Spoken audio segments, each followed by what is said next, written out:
Rules and Administration will come to order. Today, our committee meets to consider Senate Resolution 526, which is based on a simple idea. If Congress can't keep the lights on, the United States Senate shouldn't expect to be paid as usual. And the federal government grinds to a halt, but elected officials continue to collect full salaries without interruption. The American people are right to be frustrated. This resolution, authored by Senator Kennedy, is an attempt to address that disconnect. It would set up a clear process after the next general election. In the event of a government shutdown, senators would see their pay withheld and released only after the government reopens. Now, let me say at the outset, this resolution does not absolve us from doing our job. Best way to avoid shutdowns is and has always been to pass a full year appropriations bill on time. Shutdowns happen because we fail to uphold our responsibility, and accountability matters. So I appreciate Senator Kennedy offering this resolution. It's straightforward and it reflects the basic reality that Congress failures have wide-ranging consequences. With that, I now recognize my colleague, Senator Padilla.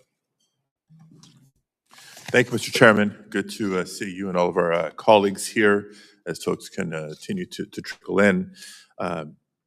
This committee has a unique charge of upholding the Senate's traditions and procedures with the purpose of helping the Senate as a body function on a bipartisan basis. And it's in that spirit that I want to thank you, Mr. Chairman, Senator Kennedy, and your staffs for your willingness to work with us to address some of the significant concerns that we had with the original version of this resolution. Now, the version of the resolution before us today that we're considering today does reflect changes that we requested, as well as changes that were requested by the Secretary of the Senate in order to reduce the legal, constitutional, and operational issues with the original resolution.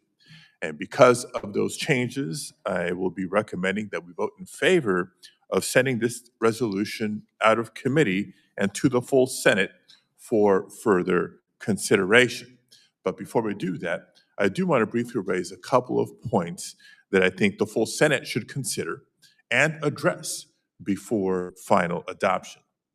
First, I believe that we should treat members of the House and the members of the Senate in the same way. Under the Senate rules, legislation to do that would be referred to the Homeland Security and Government Affairs Committee.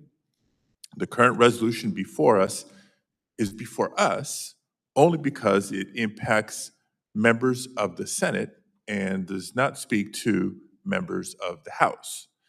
But by doing so, it would place the Senate on unequal footing with the House and potentially adversely complicate shutdown negotiations in the future.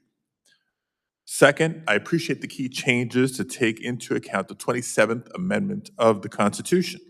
And I'll quote, "No law varying the compensation for the services of the senators and representatives shall take effect until an election of representatives shall have intervened." I know it's been partly addressed here, but it's also true that the Constitution also says that member pay is to be set by law. Yet Senate Resolution 526 is just that. It's a resolution without the force of law. So as a result, I do think the Senate must have additional conversations following today's vote to ensure that this effort is done in a way that the Senate is able to constitutionally and legally implement. Again, I thank the chairman and Senator Kennedy's good faith work on this resolution. And so having registered my concerns and the work that remains, I'm prepared to support moving this resolution to the full Senate. Thank you, Mr. Chairman.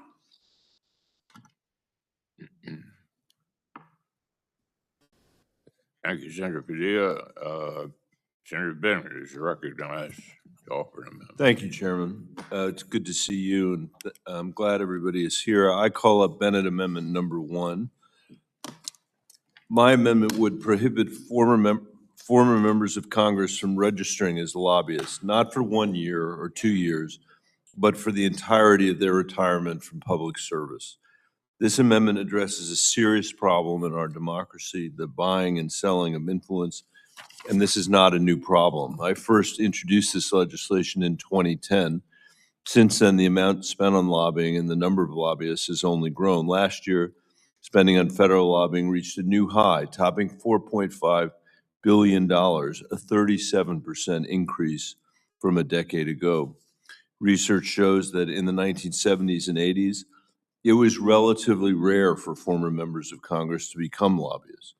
That began to change in the 90s, and that trend has accelerated ever since. There are now 359 former members who are registered lobbyists. This is not just an issue of how members spend their time after they leave these halls. It strikes at the core of our democracy. When Coloradans or Texans or Virginians send their elected representatives to Washington, they expect them to be focused on their needs and the needs of their communities. They don't want them to take votes with an eye on their next job opportunity. I think most members don't do that. I think most members are serious public servants who put the interests of their constituents first.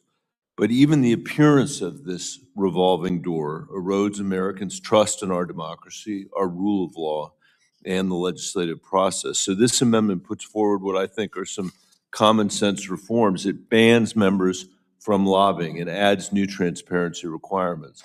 That's what Coloradans expect, and that's what the American people expect. It's what they deserve. Thank you, Mr. Chairman. Senator Cruz. I move to table the Bennett amendment.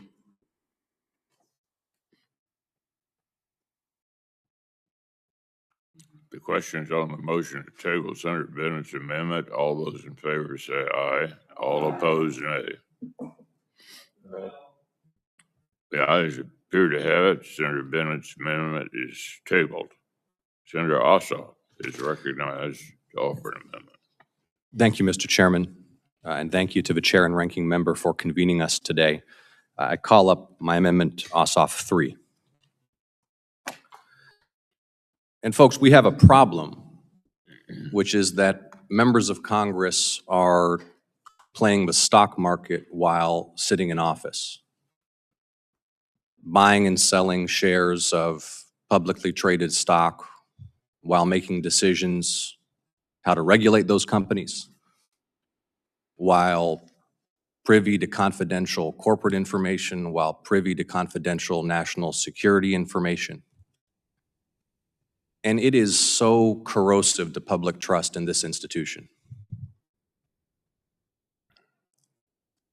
The American people expect their elected representatives to put the public interest first, not our private financial interest. And yet time and again, we hear about members of Congress in both political parties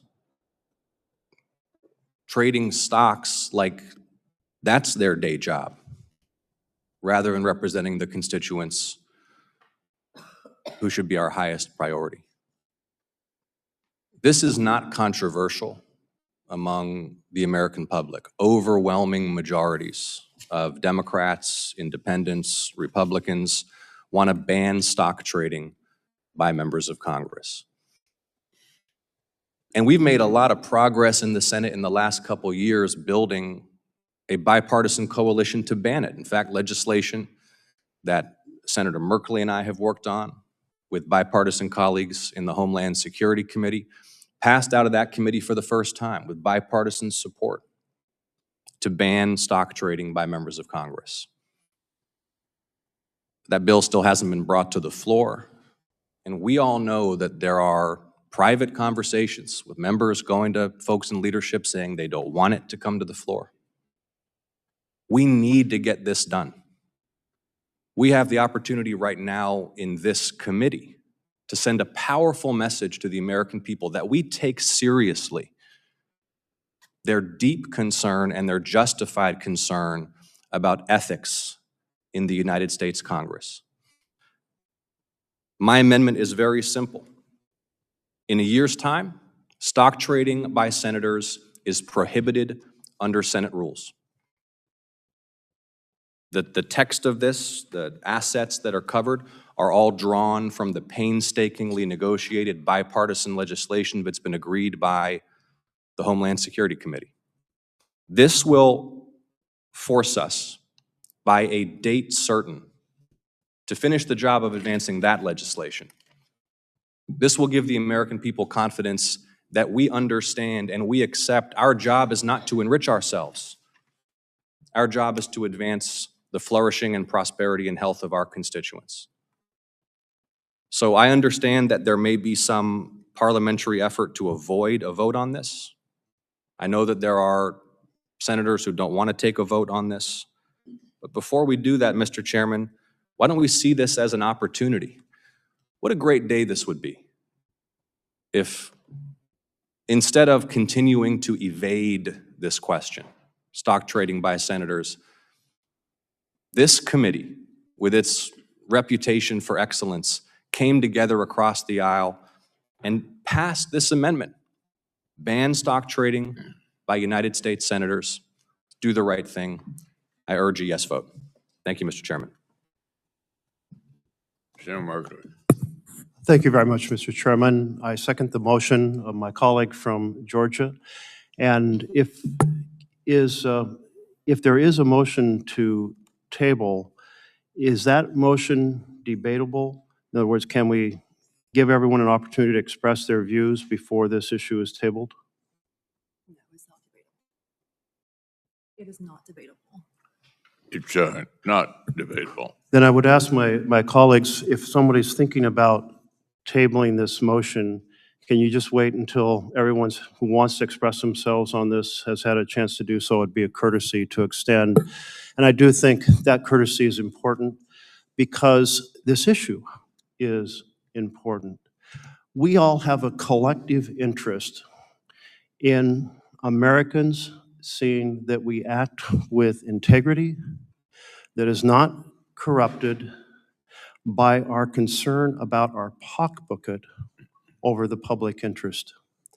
And there is no way, if you have a huge portfolio concentrated in a particular area, or you have a specific stock that would be affected by legislation, there isn't a voice in your head recognizing that and perhaps exercising some influence over how you might act. If you have a huge renewable energy portfolio, then maybe tax credits for renewable energy pass into your mind as, pretty good idea for my investments. If you have a huge inventory of bank stocks, or maybe you have fossil stocks, or who knows what, that should never be a voice that influences us. And this straightforward amendment for ourselves and our spouses is in the interest of this Senate serving the American people. We are at a time when the public opinion of the work we do in Congress is incredibly low. And every few months, there is an article, I saw one just this last week, about stock trades that occurred before an important public action was taken. And the public goes, there it goes again. Why can't they serve the public? So I would encourage us to take this up. I do recognize that this is not legislation that will affect the House, But I was thinking back to when became Speaker of the House in Oregon, and in our rules, we adopted gift rules that affected only the House of Representatives in Oregon. We called it the $10 standard. You could give someone an apple pie, a cup of coffee, a t-shirt, a ball cap, but you couldn't take, a lobbyist couldn't take a person on trips. They couldn't take them to sweetheart tickets for concerts or playoffs or so on and so forth. And it really changed the culture, and it led to the Oregon legislature adopting a very similar law. So I think it's well worth our doing this here for our Senate. We've been debating this for over a decade. It's been well over a decade when I first became involved in this, and I so appreciate my colleague from Georgia picking up the torch this year and really helping to drive this forward. But let's debate this. Let's vote on this. Let's not table this. Thank you, Mr. Chairman.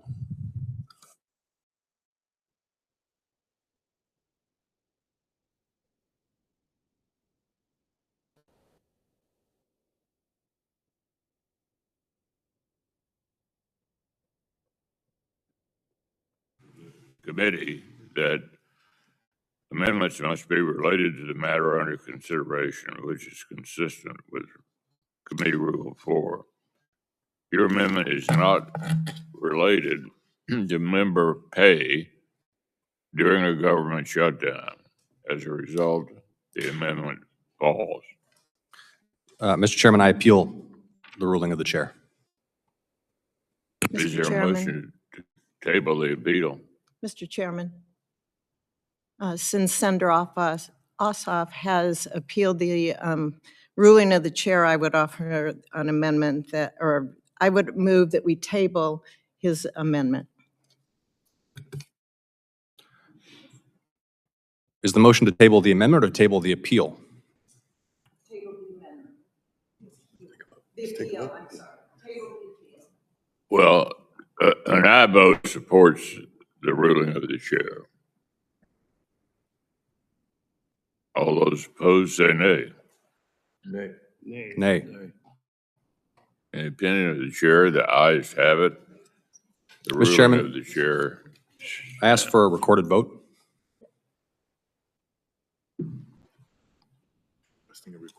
Oh, okay. Yeah, I'm sorry. I asked for a roll call vote on the motion to table the appeal. Is there a sufficient second? Yes, I second. It appears that a third of the members present demand a roll call vote. Will the clerk call the roll? Senator Cruz. Senator Capito. Senator Wicker. Senator Fisher. Senator Hyde-Smith. Senator Haggerty. Senator Britt. Senator Bozeman. Senator Padilla. No. Senator Schumer. No by proxy. Senator Warner. No by proxy. Senator Klobuchar. Senator Merkley. Senator Ossoff. No. Senator Bennett. No. Senator Welch. Chairman McConnell. Aye.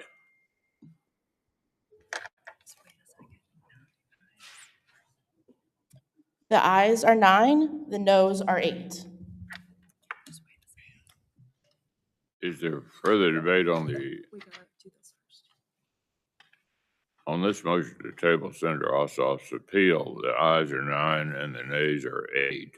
The motion to table is agreed to.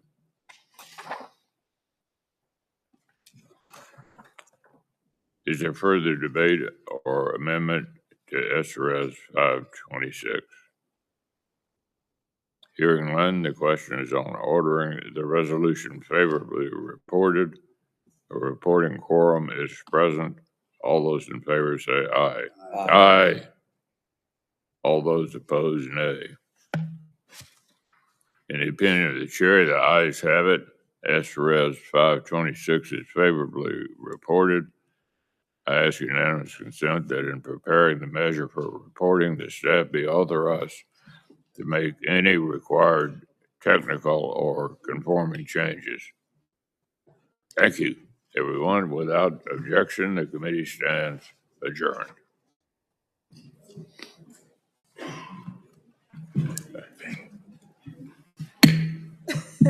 Now it's official.